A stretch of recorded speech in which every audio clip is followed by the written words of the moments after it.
How are you doing? My name's Lee Addison, and I'm from Rugby League Coach, and I'm here to tell you how Cronulla Sharks can travel down to Melbourne Storm, the favourites for this year's NRL Premiership, in the preliminary final of 2025 of the NRL season. Before we do that, please let me introduce you to rugbyleaguecoach.com.au, the biggest online rugby league coaching resource in the world. We currently have special offers on our coach mentor program. Please go to rugbyleaguecoach.com.au/coach mentor. I've educated and mentored hundreds of coaches in the last few years, and I'd love to be able to help any coaches out there for next season. The Cronulla Sharks have proven that they are definitely hard to beat. They've showed they can win any game, and any team can win any game by holding the football, getting regular field position, reducing piggyback penalties and sixer gains, and building pressure. They've also shown the importance of players going forward and the quality of your kicking. When they played Canberra last week, I knew they were definitely going to be physical. As soon as the first tackle happened, Josh Papali'i was driven back in the first tackle, and this never happened to Big Josh, the Big Papa. Cronulla's tackle techniques and ruck control has been brilliant in the lead up to the final series, and it was brilliant last week in terms of curbing the Canberra go forward. Did you know that Cronulla have only conceded on average 14.2 points per game?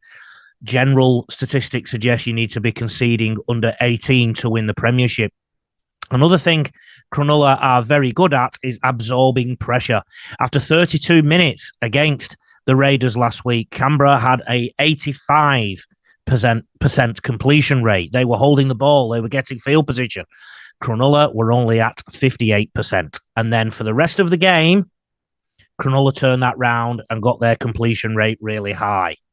This week, they head to Melbourne, which has been a graveyard for so many teams for so many years, almost 2 decades now, and they are now installed as the Premiership favourites.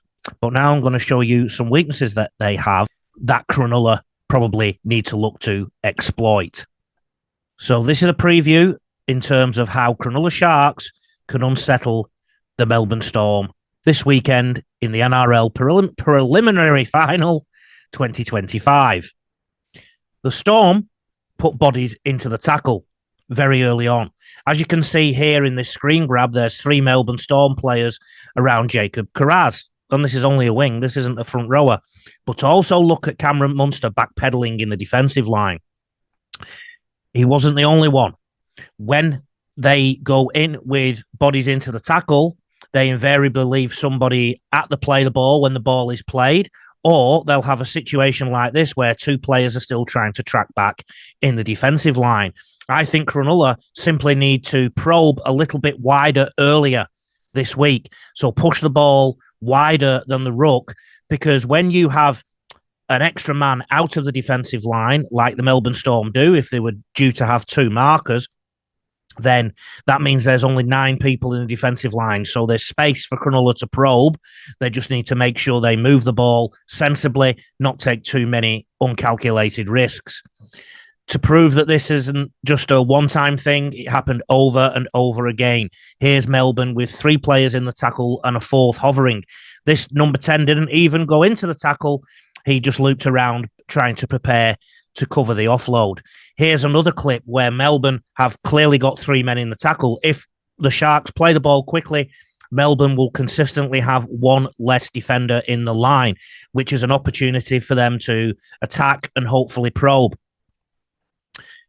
The other option is going in behind the ruck. Here in the previous semi-final, Stephen Crichton got in behind the ruck because they noticed that Storm were committing many men to the defensive collision, so that they necessarily weren't getting back in defence.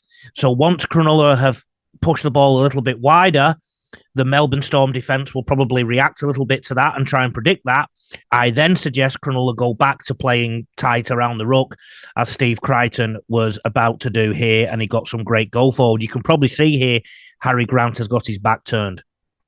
At the opposite end of the field, have a look, and Cronulla should have a look at the defensive split of Melbourne Storm. They should have 10 men in this defensive line, so therefore 1, 2, 3, 4 Melbourne defenders on the short side, and Canterbury Bulldogs have played the ball on the scrum line. Personally, I prefer to have 3 defenders and a marker that drops to the negative side. Melbourne haven't employed this system. They've got 6 defenders in the screen, which means without the fullback, they can only have 6 defenders covering the other period of the field, which is 48 metres. Okay? Bulldogs shift the ball, and they do have an overlap. The one defender that you can't see here is Xavier Coates, the wing, but Lockie Galvin did have an overlap, and he should have used his back men, if you like. Instead, he went short to Jacob Preston, and that was a play that he used over and over again against Penrith a week later. So Melbourne Storm are going to give the Sharks some opportunities. I think the Sharks need to chance their arm a little bit more in the first half, rather than just focusing on just completing or keeping it basic round the ruck. Just push the ball a little bit wider, because the Storm will commit men into the tackle.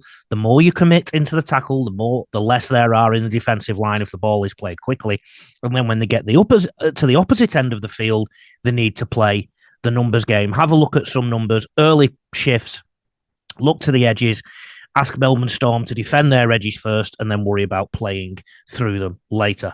My name's Lee Addison. You've been listening to my preview of the Cronulla Sharks' visit to Melbourne Storm this weekend in the NRL Prelim final. I've given up saying preliminary now because I got it wrong a little bit in the video earlier. I don't know if you noticed. Please find me at Rugby League Coach on socials, rugbyleaguecoach.com.au online. Take care.